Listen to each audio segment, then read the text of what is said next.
Imagine, you've crash landed on a strange planet, exposed to the elements with nothing but the equipment you landed with and the materials around you to build a thriving colony, hopefully one day advance enough to build a ship to get you off the hell known as RimWorld. Sounds simple? Sure.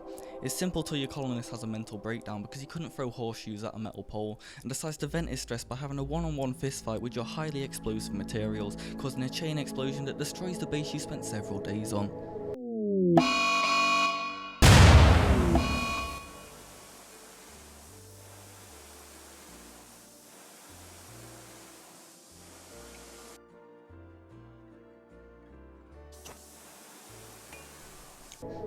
Yeah, welcome to RimWorld.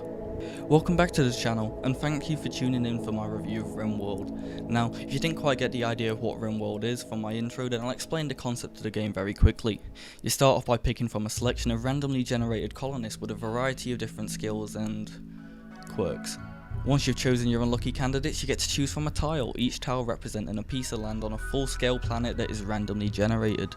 Now, as easy as I've made it sound to win, I can guarantee your first colony will collapse and burn when you least expect it.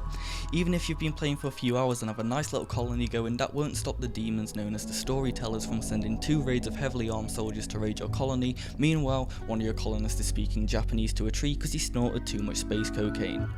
The other colonists are also dead because you didn't realise they were all pacifists, meaning if they have a loaded rifle versus a man with bare hands, they'd rather get beaten to death than, well, shoot the guy. Now's the part where I explain who the storytellers are. In RimWorld, when you start a game, you can choose between storytellers. These are AI that will basically run the world and everything in it. Think of them as a god in the sky watching over your colonists. Depending on who you pick, you'll have a different experience in RimWorld.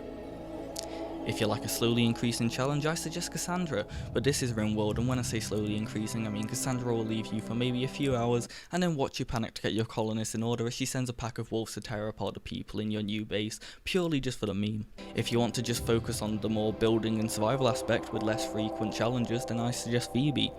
RimWorld is quite an unforgiving game, and Phoebe can be the least intense storyteller for new players, opting for usually a positive events over negative events.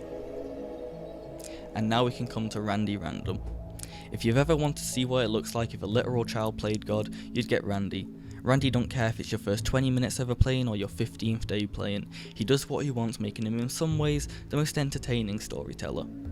You could have one colonist with no weapon and be raided by a group of 20 bandits, or you could just have a random meteor containing valuable materials land and kill your favourite pet. RimWorld has a detailed health system for all living things in the game, which I really just think adds a layer of depth to the game, making you a little more attached to your colonists. Colonists can lose limbs and even have robotic or prosthetic limbs attached to them, making them faster or slower, have poorer eyesight, and so forth. What I love about RimWorld is each colonist is their own person, and they have needs, they socialise, they have relationships and friendships with other colonists. All these things just mix together to make honestly an amazing game. To wrap things up, I'd give RimWorld an 8 out of 10 if it's under £20 on Steam. If it is, I'd 100% recommend getting the game. I hope you enjoyed my video. If you did, please drop it a like and a comment if you have any games that you want me to possibly cover in the future. See you next time.